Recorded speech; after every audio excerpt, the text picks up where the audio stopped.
अब हम बहुत जल्दी इंशाअल्लाह ताला ओवैसी साहब से भी टाइम लेने का हमारा इरादा बन रहा है। अल्लाह ने चाहा तो ओवैसी साहब, बैरिस्टर साहब यहाँ बहुत जल्दी आएंगे।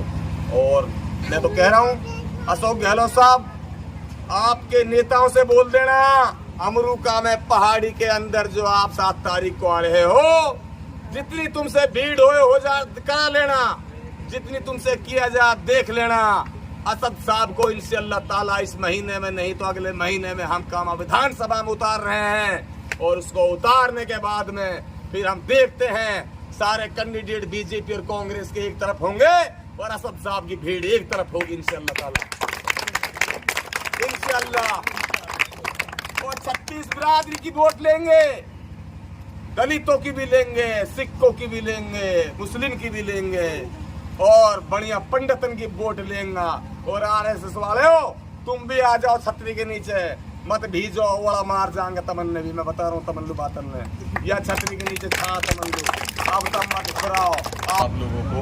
कि मैं सबसे बड़ी बात यह है कि देश के अंदर एक माहौल क्रिएट करो, हिंदू मुस्लिम सिख ईसाई सब भाई भाई। और कहीं भी ये चीज़ नहीं आनी चाहिए कि भाई यहाँ मुस्लिमवाद पर वोट मिलनी चाहिए या हिंदूवाद पर मिलनी चाहिए। हमारे साथ हिंदू समाज के लोग भी वोट दे रहे हैं, हमारे लिए दलित भी वोट देते हैं, हमारे लिए सिख भी वोट देते हैं। ये हमारे जो बैरिस्टर साहब हैं वो सबको लेके चलते हैं, सबके लिए वो बात करते हैं। और वो कहीं भी देश दुनिया के अंदर उनका कोई ऐसा आज तक रिकॉर्ड नहीं रहा है कि कहीं उसने ऐसा कोई कमेंटमेंट किया हो कि जहां ऐसा महसूस हो रहा हो कि भाई ये एक ही किसी समुदाय के नेता हैं। नहीं, ऐसा कुछ नहीं है।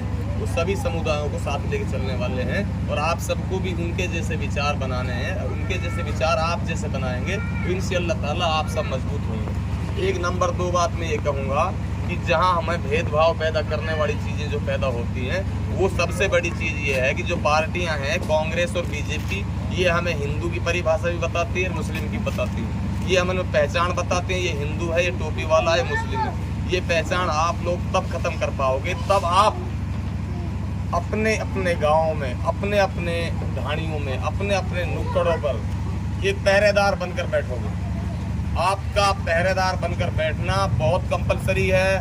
देश दुनिया का रवैया खराब होने जा रहा है। इस रवैये को आप लोगों को फॉलो करना है और इसको मजबूती देनी है ताकि ये रवैया कहीं खराब रास्ते की तरफ ना चल पाए और ये रवैया हम सुधार पाएँ। और हम तभी सुधार पाएंगे तब आप हम सब मिलकर एकता का नारा लगाएंगे। और एकता में ही देश के लिए ताकत है। एकता नहीं है तो देश खिंड-मिंड होने में समय नहीं लगता है, सारा माहौल खराब हो जाता है। कई चीज़ें ऐसी होती हैं जहां हमारे गांव में, आपके गांव में कहीं हिंदू समाज का घर रहता है, जातिवाद का कोई मामला आता है तो क्या इंसानियत ये कहती है कि कहीं झगड़ा हिंदू मुस्लिम का हो गया और हम उसको छेड़ें? होता ही नहीं। तो कई जगह हिंदुओं के बस्तियों में हमारे अकेले 2 अकेले घर होते हैं, तो या इसका मतलब ही थोड़ी हम हिंदू के नाम पर आदमी मारे, हमारे नाजायज लोगों को बताया जाए, नहीं, वो भी नहीं होना चाहिए। अब आ जाओ आप मुद्दे पर। मुद्दे की बात ये है, असद साहब अब इस मेवात पर बहुत बड़े घमंड को लेकर बैठे और इस मेवात का नाम बार बार असद साहब के सामने आता है और वो ये कह रहे हैं कि इंशाअल्लाह ताला मेवात से मेरी भरपूर सीटें निकल कर आएंगी और वो सीटें जीत कर आएंगी।